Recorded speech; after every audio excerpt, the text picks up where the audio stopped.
திருவாரூர் நல்லப்பா நகரில் வசித்து வருபவர் ராமகிருஷ்ணன் மகன் சுந்தரவர்தன். வயது 48. இவருக்கு திருமணமாகி அம்பிகாவதி என்ற மனைவியும் 2 மகள்களும் உள்ளனர். மேலும் இவர் திருவாரூரில் கார்பெண்டராக வேலை பார்த்து வருகிறார். இந்த நிலையில் இவரது தாயார் மற்றும் சகோதரிகள் சென்னையில் வசித்து வருவதாகவும் அவர்களுடன் மன வருத்தத்தில் இவர் இருந்ததாகவும் கூறப்படும் நிலையில் மனைவியுடனும் குடும்ப பிரச்சனை இருந்து வந்துள்ளது.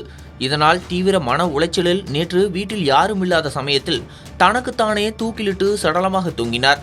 அக்கம் பக்கத்தில் இருந்தவர்கள் கொடுத்த தகவலின் பெயரில் விரைந்து சென்ற நகர காவல் நிலைய போலீசார் பிரேதத்தை கைப்பற்றி பிரேத பரிசோதனைக்காக திருவாரூர் அரசு மருத்துவக் கல்லூரி மருத்துவமனைக்கு அனுப்பி வைத்தனர். இந்த நிலையில் இறந்தவரது மனைவி தரப்பினரும் தாயார் மற்றும் சகோதரிகள் தரப்பினரும் நகர காவல் நிலையத்தில் கூடி பிரேதத்தை எங்களிடம் ஒப்படைக்க வேண்டுமென தகராறில் ஈடுபட்டதால் நகர காவல் நிலையத்தில் பரபரப்பு ஏற்பட்டது. மேலும் இதுகுறித்து நகர காவல் நிலைய போலீசார் சந்தேக மரணம் என வழக்கு பதிவு செய்து விசாரணை மேற்கொண்டு வருகின்றனர். என் பிள்ளை நேற்று சூசைட் பண்ணிட்டான் சார். அதுக்கு காரணம் அவன் மனைவி பிள்ளைங்க தான் சார். நான் எதுவுமே கேட்கல சார். நான் சென்னையில இருக்கேன். என் பிள்ளைய சென்னை கொண்டு போய் பெசன்ட் நகர்ல அடக்கம் பண்ணணும் சார் நான் கேட்கறேன். வேற எதுவும் கேட்கல. அவங்க கொடுக்க மாட்டானே இங்க 10-15 பேரை கொண்டு வந்து தகராறு பண்ணிட்டாங்க சார்.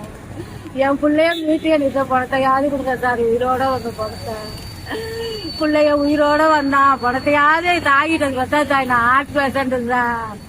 என் பிள்ளை எனக்கு வேணும் சார். கடைசியா நான் என் பிள்ளைய கொண்டு போய் அவன் பிறந்த இடத்துலயே வளர்ந்த இடத்துலயே நான் அடக்கம் பண்ணேன்.